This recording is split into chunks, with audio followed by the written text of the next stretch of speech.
Bonjour à tous et bienvenue dans cette nouvelle émission de Bonjour chez vous. Aujourd'hui, nous allons parler d'un secret que nous devons découvrir pour entrer dans notre destinée. Et aujourd'hui, j'ai encore la grâce et le privilège de remplacer Yveline Lebeau. Et nous avons un invité, le pasteur Guy Gosselin. Bonjour, pasteur Guy. Bonjour Nadine, merci de m'accueillir dans vos studios. Ça nous fait très plaisir, merci d'être venu. Et vous venez de Saint-Hyacinthe, vous êtes le pasteur du, je vais le dire tout de suite, Carrefour chrétien des Mascoutins à Saint-Hyacinthe. Exactement. Mascoutins, c'est le nom des habitants de Saint-Hyacinthe.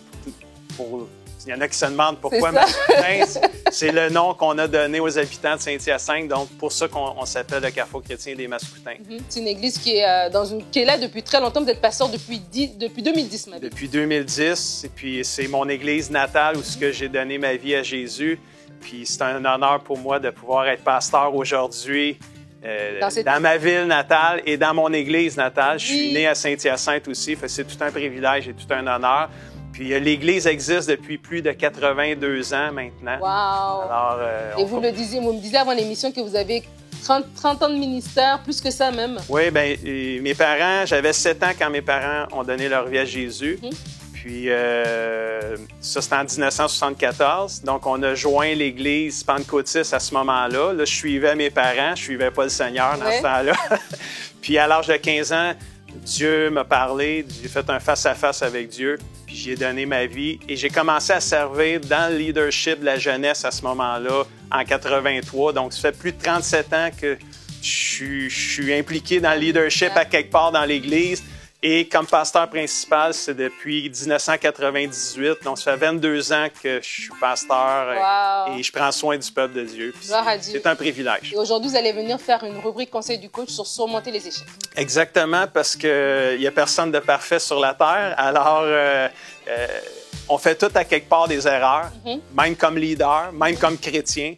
Mais je pense qu'il faut apprendre à surmonter nos échecs et pas laisser les échecs nous abattre ou nous paralyser. Puis on va parler de ça dans la rubrique. Super, j'ai bien hâte d'écouter cette rubrique Conseil du coach. Mais avant ça, on va commencer avec toi, Omer, dans la pensée du jour.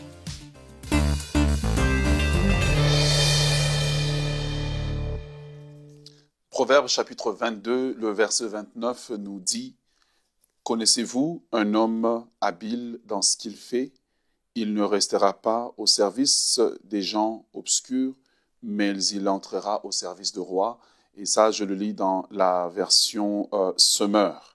Et donc, la préparation, lorsqu'on sent un appel de la part de Dieu ou un appel simplement à du leadership ou à devenir quelqu'un qui va devenir influent, et comme on aime aujourd'hui dire, un influenceur dépend des habitudes que nous allons développer, les habitudes que tu vas développer. Et en fait, quand tu te sens appelé de Dieu, ne néglige pas le temps de préparation. Souvent, on va négliger le temps de préparation parce qu'on est inconnu. On va négliger le temps de préparation parce qu'on a peu de moyens, parce qu'on ne voit pas l'importance de cela. Mais ce que je veux te dire de la part de Dieu, c'est que tout ce que tu feras demain va reposer en fait sur ce que tu fais dans ton temps de préparation. Et ça, c'est important que tu puisses le comprendre parce que l'élévation et la réussite dépendent essentiellement de la préparation. On dit que quand la préparation rencontre l'opportunité, le résultat, c'est le succès. Alors, prépare-toi. Et parfois, on veut être très spirituel, mais on néglige l'aspect pratique de la préparation. Ça prend 7 années à préparer un étudiant à devenir un médecin. Ça prend 9 mois à préparer un enfant à venir au monde. Alors parfois, dépendamment de ce que vous voulez atteindre comme objectif, il ne faut pas négliger le temps de préparation, car c'est le temps où on est encore inconnu, où on ne nous a pas encore célébré. On est comme David dans les prairies de Bethléem. Et ce que je veux que tu saches, c'est que oui, tu vas passer par des différentes saisons. Dans la saison de préparation, Dieu te cache. Dieu ne veut pas que tu sois connu parce que tu es trop fragile pour être connu. Il est encore en train de te développer. Ensuite, tu vas passer par la saison, la saison de sélection. C'est là où Dieu te teste pour savoir si les acquis de la saison de préparation sont bien maîtrisés. Après ça, tu vas passer par la saison de révélation. C'est là où Dieu t'expose pour voir est-ce que maintenant tu es capable de soutenir cette gloire-là de manifester tout ce qu'il a mis en toi. Et finalement, eh bien, dans la saison de gloire, Dieu te récompense pour tes années de souffrance, tes années de détresse, tes années où tu as passé par des temps difficiles, où tu étais un inconnu. Alors, j'aimerais te dire de la part de Dieu, ne néglige pas le temps de la préparation. Il y a 7 choses que tu peux faire pour te préparer dans cette saison ici dans laquelle tu es. Premièrement, eh bien, prie régulièrement. Prie sur le domaine dans lequel tu sens que Dieu t'a appelé. Prie, même si ce domaine semble un domaine qui n'a rien à voir avec le ministère. Prie, car la prière va mettre Dieu en activité pour toi. 2, lis sur le domaine. Il existe sûrement des ouvrages qui sont là. Investis ton temps à lire. Et je dis toujours aux gens, peu de télévision, beaucoup de lectures peuvent transformer une destinée. Amen. Troisièmement, exerce-toi. Même si tu n'as pas encore un auditoire, exerce-toi devant un miroir, exerce-toi dans ton imagination. Vois-toi en train de faire la chose. Quatrièmement, entoure-toi bien, car il faut que tu aies des personnes qui sont dans le domaine, des personnes qui vont dans la même direction que toi afin d'influencer même ta façon de faire et de penser. Timothée avait Paul. Paul a influencé Timothée. Et cinquièmement, eh bien, tu dois développer ton imagination. Et quand tu fais les choses précédentes, automatiquement, tu auras ton imagination développée. Des nouvelles méthodes vont être données. Et sixièmement, eh bien, il faut que tu aies un ou plusieurs mentors. Et je termine avant que Nadine ne me prenne la parole. Voilà, apprenez de vos échecs. En vous développant, vous allez tomber, vous allez vous relever. Mais apprenez simplement à apprendre de tes échecs parce que le chemin vers la réussite, l'échec est un carrefour et non un point final. Amen. Merci mon mari pour cette excellente pensée qui n'était pas très très longue, on en parlera plus tard, non du tout. Vraiment, merci pour ce que tu as apporté et je crois qu'alors qu'on parle de découvrir un secret pour entrer dans ta destinée, vraiment réécouter les points qu'on a à partager par rapport à la préparation. Parce que des fois, on néglige cette partie-là, on veut aller de 0 à 100 directement sans passer par le chemin de la préparation. Et on va lire ensemble notre verset du jour. Il se trouve dans Zacharie 4 au verset 10. Ceux qui méprisaient le jour des petits commencements se réjouiront. Amen. On le déclare pour votre vie, que ceux qui méprisaient le jour des petits commencements dans votre vie se réjouiront. Et quand je lisais ce verset et je lisais le contexte, j'ai lu un commentaire biblique justement qui expliquait que le temple que Zorobabel allait construire n'était pas aussi beau que celui de Salomon. Et les gens pouvaient justement se moquer un petit peu de ce qu'il était en train de faire, mépriser cela. Mais le Seigneur encourageait vraiment son serviteur à dire, toi fais-le. Et Dieu dit, ne méprisez pas justement ces petits commencements. Parce que lorsqu'on fait des choses avec le Saint-Esprit avec nous, quand bien même ça a l'air petit, parce que Dieu nous a appelés, parce que Dieu est avec nous, parce que Dieu marche avec nous, ces choses qui semblent petites aujourd'hui seront grandes demain. Pasteur, toi, tu racontes ton témoignage, tu étais justement petit dans l'église. J'ai été petit dans l'église et c'est drôle parce que c'est tellement vrai, la préparation pour ceux qui sont appelés dans le ministère, c'est tellement vrai de ne pas négliger la préparation, mais quand tu es jeune, puis tu reçois l'appel de Dieu pour le ministère, comme moi j'ai eu à 15 ans, tu sais, moi, là, quand j'allais à l'école, dans mon cours de français, puis qu'on m'a demandé de faire un exposé oral pour parler en avant devant tout le monde, j'échouais toujours. J'étais gêné, j'étais timide, je parlais pas fort, puis j'avais jamais des bonnes notes. Fait que, puis à 15 ans, je fais un face-à-face avec Dieu, puis il me dit, « Guy, je t'appelle à prêcher ma parole. » Moi, j'ai dit, je pense que tu t'es trompé de quelqu'un, parce que je suis même pas capable de faire un exposé oral dans la classe en français, puis là, tu veux que je me lève puis que je fasse un exposé de ta parole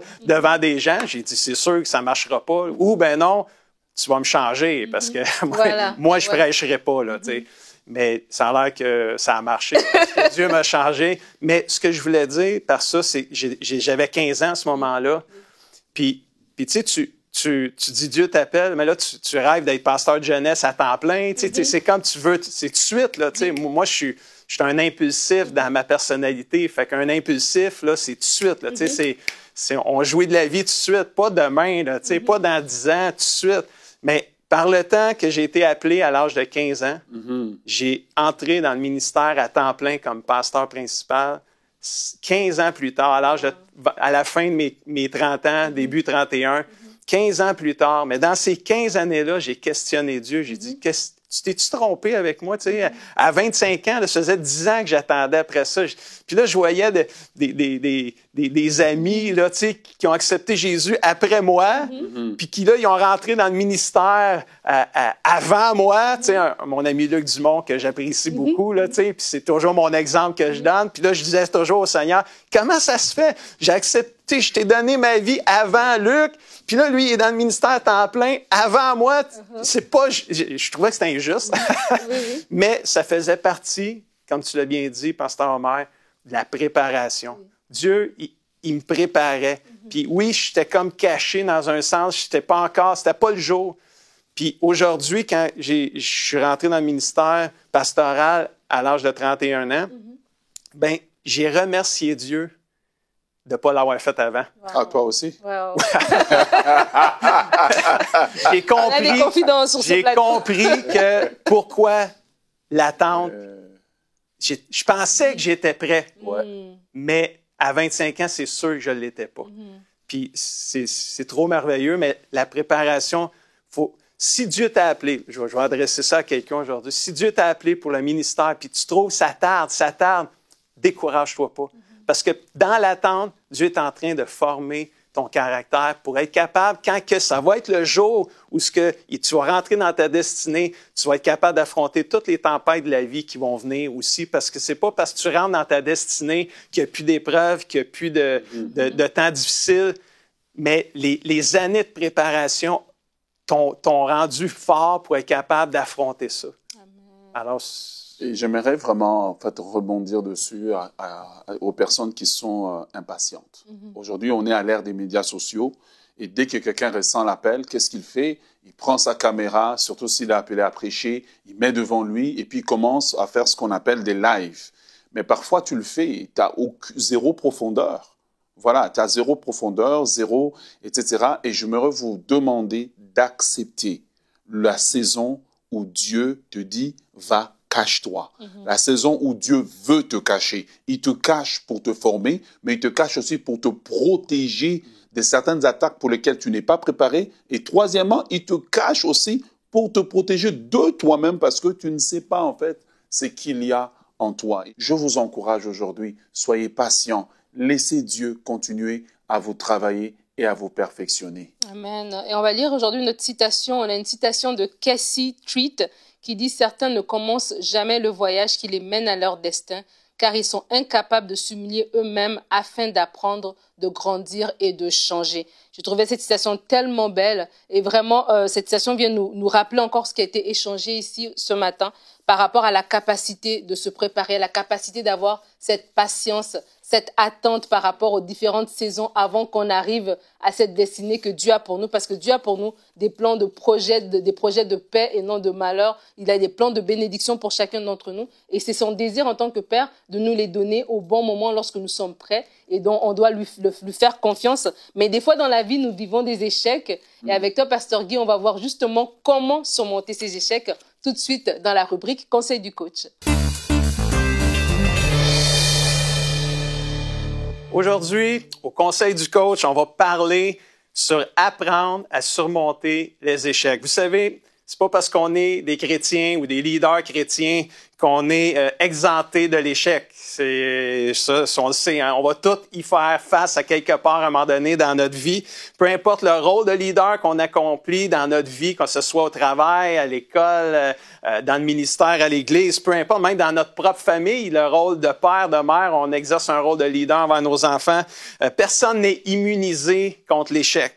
Donc, si on n'est pas immunisé contre l'échec, ben il faut apprendre à surmonter les échecs quand ils vont arriver dans nos vies. Et on va regarder l'exemple de l'apôtre Pierre, si vous voulez, dans la parole de Dieu, puis ça va nous aider à apprendre à surmonter les échecs. On connaît l'histoire un peu de Pierre. Juste avant que Jésus soit crucifié, Jésus a dit à ses disciples que tous allaient l'abandonner.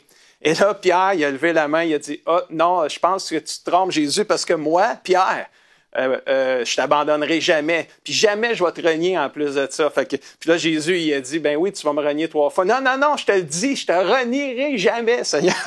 Puis on sait que Pierre, malgré sa bonne volonté, a renié Jésus 3 fois, même pas juste une, 3 fois, et même avec colère, quasiment le 3e coup, puis avec un mensonge terrible de dire, il a juré de ne même pas connaître Jésus, puis pourtant, dans la même journée, il avait dit que jamais il ferait ça. Donc, on peut voir que c'est un échec lamentable. Puis, avant d'entrer dans les points que je veux partager avec vous, je veux juste dresser 2 leçons de vie qu'on apprend de l'échec de Pierre ici. C'est 1, ne pas surestimer nos forces. Dans le sens, il y a un verset, là, je pense que c'est dans Corinthiens, que celui qui se croit être debout prenne garde de tomber. Ben, je pense que l'apôtre Pierre n'a pas pris garde de tomber. Il se croyait debout, mais il n'a pas pris garde de tomber, alors il est tombé. Donc, ne pas surestimer notre force. Hein. Des fois, on peut se penser fort, mais l'histoire de Pierre nous démontre qu'on a tous nos moments de faiblesse à quelque part à un moment donné. Puis on voit aussi la peur des autres dans la chute de Pierre. Quand des gens sont arrivés à Pierre pendant qu'il était en train de blesser Jésus, de crucifier Jésus, de se faire mal, de le martyriser, ils sont allés voir Pierre et ils ont dit « Hey Pierre, tu connais ce Jésus-là, hein? » Non, je le connais. T'es là, la peur, il a pogné parce qu'il s'est dit, ils vont-tu me maltraiter comme ils maltraitent Jésus? Fait que, non, je le connais pas. Et c'est là que la peur des autres aussi peut nous emmener à faire des erreurs. Et ça l'a pris le chant du coq pour réveiller Pierre. Peut-être que toi, c'est peut-être pas le coq qu'il faut qu'il chante, mais peut-être que tu as besoin d'un réveil aussi. Comme Pierre, c'est arrivé, le chant du coq est venu créer un réveil dans Pierre. Et qu'est-ce qu'il faut faire quand on fait une erreur? Que devons-nous faire quand nous échouons finalement?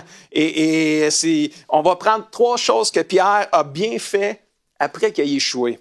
Premièrement, si on lit dans Matthieu 26, verset 75, la Bible dit que Pierre se souvint, quand le coq a chanté, Pierre se souvint de ce que Jésus lui avait dit. Avant que le coq chante, tu me renieras 3 fois.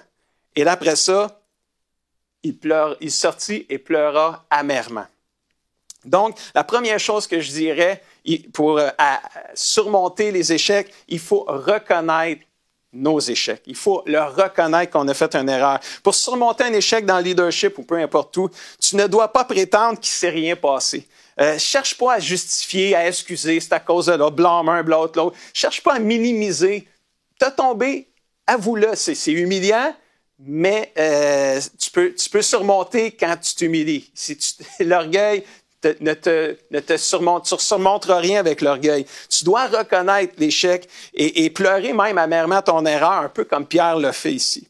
Mais j'aimerais juste attirer votre attention que l'apôtre Pierre, quand il a renié Jésus 3 fois, puis qu'il s'est mis à pleurer amèrement, c'était la dernière fois qu'il a vu Jésus avant que Jésus meure à la croix. Pouvez-vous imaginer son sentiment? Il n'a même pas eu la chance, avant que Jésus meure, d'aller régler même avec Jésus. La dernière fois qu'il a vu Jésus, c'est quand il l'a renié la 3e fois, puis le coq a chanté et il est parti en pleurant amèrement. Je veux juste mentionner ça parce que c'est intéressant des fois de juste s'arrêter puis dire « Oh, il a dû vivre ça dur, Pierre, là, de Jésus, il n'a même pas pu aller lui parler pour s'excuser ou dire « Pardon, Seigneur ». Et non, Jésus il est parti puis ils l'ont crucifié. Alors, on peut voir que peut-être Pierre, en plus de vivre le deuil de Jésus, il devait vivre le deuil de son erreur aussi. Et ça, c'est le premier point. Le premier point, c'est reconnaître notre échec. Le deuxième point, si on lit dans Marc, chapitre 16, versets 10 et 11, le jour de la résurrection, quand Jésus est ressuscité des morts, Marie de Magdala va raconter aux disciples ce qu'elle a vu. Et les disciples, eux autres, sont dans le deuil et ils pleurent dans une maison. Et ils entendent Marie leur dire « Jésus est vivant, je l'ai vu », mais ils ne la croient pas. Intéressant.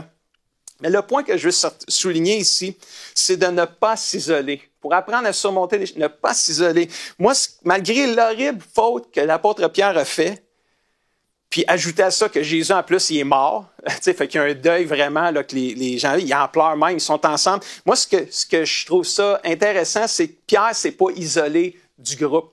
Il était dans la maison avec les disciples. Il était dans la maison avec les autres, puis il pleurait la mort de Jésus-Christ. Puis ça, c'est important parce que des fois, c'est une erreur qu'on fait dans le leadership. Quand on fait une erreur, on a une tendance des fois à s'isoler, peut-être par orgueil ou peu importe la raison. Mais mes amis, on a besoin non seulement du pardon de Dieu quand on trébuche, mais on a besoin du pardon de nos frères et de nos sœurs à côté de nous. On a besoin aussi de leur soutien pour pouvoir se relever après avoir échoué. Et Pierre a choisi de ne pas s'isoler aussi. Et le troisième point, quoi faire quand on fait un échec, c'est 1 Pierre 5,7 nous dit « Déchargez-vous sur lui de tous vos soucis, car lui-même prend soin de vous. » Et si on le lit dans la parole de vie, ça dit « Mettez tous vos soucis dans la main de Dieu, parce qu'il prend soin de vous. » Et se décharger sur Dieu, pourquoi c'est le troisième élément, quoi faire quand on surmonte un échec, c'est se décharger sur Dieu, parce qu'il y a un fardeau de culpabilité qui vient assurément lorsqu'on fait un échec. Et pourquoi je dis que Pierre a fait ça? Parce que c'est lui qui a écrit ce verset-là, « Déchargez-vous sur lui de tous vos soucis ». Alors, à quelque part, Pierre avait des soucis et il a appris à se décharger sur Dieu de ses soucis. Et c'est vraiment intéressant. Puis, donc, que devons-nous faire quand on échoue? Reconnaître notre échec, ne pas s'isoler, se décharger sur Dieu. Mais je veux ajouter un élément en terminant les conseils du coach, c'est qu'est-ce que Jésus fait avec nos échecs aussi? Il y a nous, qu'est-ce qu'on fait avec nos échecs? On vient de le dire. Mais Jésus, il fait quoi, lui, avec nos échecs? Bien, on va le voir dans Luc, chapitre 22, versets 31 à 33. Il y a 3 choses que Jésus fait dans ce verset-là. Il dit à Simon-Pierre, « Simon, Simon, écoute, Satan a demandé de pouvoir vous secouer comme on secoue le grain dans un van pour le séparer de la paille. Mais moi, j'ai prié pour toi. J'ai demandé que tu ne perdes pas la foi. Et toi, quand tu reviendras à moi, rends tes frères et sœurs plus forts. » Donc, juste dire ça de même, là, Jésus n'est pas surpris quand on a des échecs. Il n'est même pas offensé, il le sait. Il savait, avant même que Pierre a nié Jésus, Jésus le savait, il a même dit en plus de ça. Moi, ça me fait dire qu'il sait même d'avance mes propres échecs à moi, donc il n'est pas surpris quand je trébuche moi-même. Donc, je peux aller vers lui. Il sait, anyway, fait que j'ai rien à cacher à Dieu. Et dans Hébreux 7, 25, ça dit, c'est pourquoi Jésus peut sauver toujours ceux qui s'approchent de Dieu avec son aide. En effet, Jésus est toujours vivant, puis il l'est encore aujourd'hui. Il peut donc toujours prier Dieu pour eux, nous, les enfants de Dieu. Donc, qu'est-ce que Jésus fait quand nous échouons? Bien, Jésus, il prie pour nous. Comme il a dit à Pierre, j'ai prié pour toi avant même qu'il tombe. J'ai prié pour toi. Puis je ne sais pas si ça vous rassure de savoir que Jésus prie pour nous, mais moi, ça me rassure énormément. Il a prié pour Pierre, mais moi, ce qui m'impressionne, là, Jésus n'a pas prié pour que Pierre ne tombe pas. Il a prié pour Pierre pour pas qu'il perde la foi. J'ai prié pour toi afin que tu ne perdes pas la foi. Comme si ça fait, on va dire, partie de la vie des trébuchés, d'échouer, on n'est pas parfait, personne. Donc, Jésus, il prie pour nous, mais quand il prie pour nous, là, il prie pour pas qu'on perde la foi. Wow! On devrait tous prier les uns pour les autres comme ça. Seigneur, fais que mon frère, ma sœur ne perdent pas la foi dans l'épreuve qu'il est en train de traverser, dans l'échec qu'il a fait, que Seigneur, il puisse se relever et qu'il ne perde pas la foi. Wow! C'est vraiment puissant, ça. Luc 22, 32, ça dit ceci. Deuxième chose que Jésus fait avec nos échecs, il dit, « Et toi, quand tu reviendras à moi, » il disait ça à Pierre, avant même qu'il commence, qu'il l'ait fait, il dit, « Quand tu reviendras à moi. » Moi, ça me fait dire que non seulement Jésus prie pour nous, mais Jésus croit en nous. Dans quel sens? Mais si Jésus savait que Pierre tomberait avant même qu'il tombe, il savait aussi d'avance qu'il reviendrait avant même qu'il tombe. Puis il savait, c'est comme Jésus croit en nous. Il sait qu'on va peut-être tomber, mais il sait qu'on va se relever. Parce que on l'aime trop, on fait trop confiance à sa grâce. Oui, sur le coup, on est secoué, puis des fois, on est maladroit quand on tombe, on ne sait pas trop quoi faire, on est orgueilleux en même temps, l'orgueil se mêle là-dedans.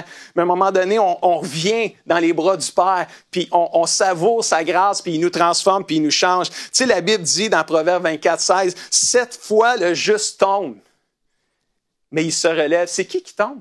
C'est quoi qui est écrit? 7 fois, c'est qui tombe? Le juste, c'est nous les justes, justifiés par le sang de Jésus.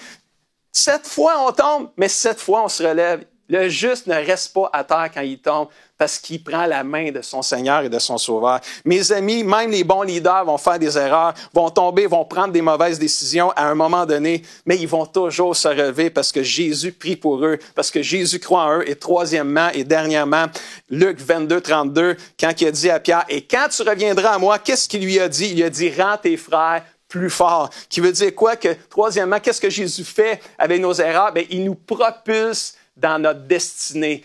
Quand tu vas revenir à moi, là, rends tes frères plus forts. Et ça me fait penser que quand Jésus est ressuscité, quelques jours, je pense que c'est 2 semaines après sa résurrection, il y a eu la pêche miraculeuse avec ses disciples. Puis après, il a pris Pierre à part. Ça, c'est un moment extraordinaire. Puis là, il a dit à Pierre, « M'aimes-tu, Pierre? » Puis Pierre, il a dit, « Ben oui, tu le sais, Seigneur, que je t'aime. » C'est intéressant, là. Il a renié Jésus 3 fois. C'était comme la première conversation intime de Pierre avec Jésus après le reniement, puis tout. Puis là, « Tu m'aimes-tu, Pierre? » Puis j'aime ça quand Pierre, il dit, « Tu sais que je t'aime, Seigneur. » Malgré les erreurs que j'ai faites. Puis là, il a dit, prends soin de mon peuple, prends soin de mes brebis, prends soin de tes frères et sœurs. Mais ce qui est intéressant, c'est 3 fois, il lui a dit, m'aimes-tu?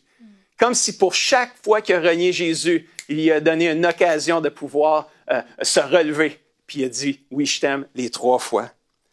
Wow! Quel échec as-tu fait, mon ami? Quel échec as-tu fait que Dieu veut utiliser pour te propulser dans ta destinée? Puis en terminant, là, je veux juste vous dire, quand la Pentecôte est arrivée et que le Saint-Esprit est descendu, c'est qui le premier qui s'est mis à prêcher? C'est Pierre. Quelle grâce qu'on a avec notre Seigneur, notre Sauveur. Plus de 3000 personnes se sont converties. Qui aurait choisi Pierre après son triple reniement? Peut-être personne parmi nous, mais pas Jésus, par exemple. Alors, frères et sœurs, chers amis, comment surmonter nos échecs? On l'a vu ici. Reconnais-le. Isole-toi pas, décharge-toi sur Dieu, parce que Jésus prie pour toi, Jésus croit en toi, puis Jésus va te propulser dans ta destinée, que les héros du Seigneur se lèvent et fassent la différence à nouveau. Dieu vous bénisse. Amen. Merci, Pasteur Guy. Ta sœur vient nous rejoindre. Wow, quelle belle rubrique Conseil du coach qu'on va pouvoir réécouter. En tout cas, moi, je vais la réécouter et je vous invite également à le faire sur emcitv.com. Vous pouvez aller sur le replay de Bonjour chez vous et réécouter cette rubrique qui est encourageante, en tout cas pour chacun d'entre nous, alors qu'on parle de rentrer dans notre destinée. Oui, les échecs arrivent, mais comment réagir? Et vraiment, vous avez donné des belles clés. Et on va continuer avec vous. On vous laisse pas partir. Demain, on va se retrouver ensemble. Notre thème sera comment réagir face aux imprévus de la vie. Et Pasteur Guy va être avec nous. Vous allez faire une pensée, une rubrique. Pasteur, j'ai une question. On a vraiment hâte de voir encore ce que Dieu a mis dans votre cœur pour demain. Merci beaucoup de nous avoir suivis. Bonjour chez vous.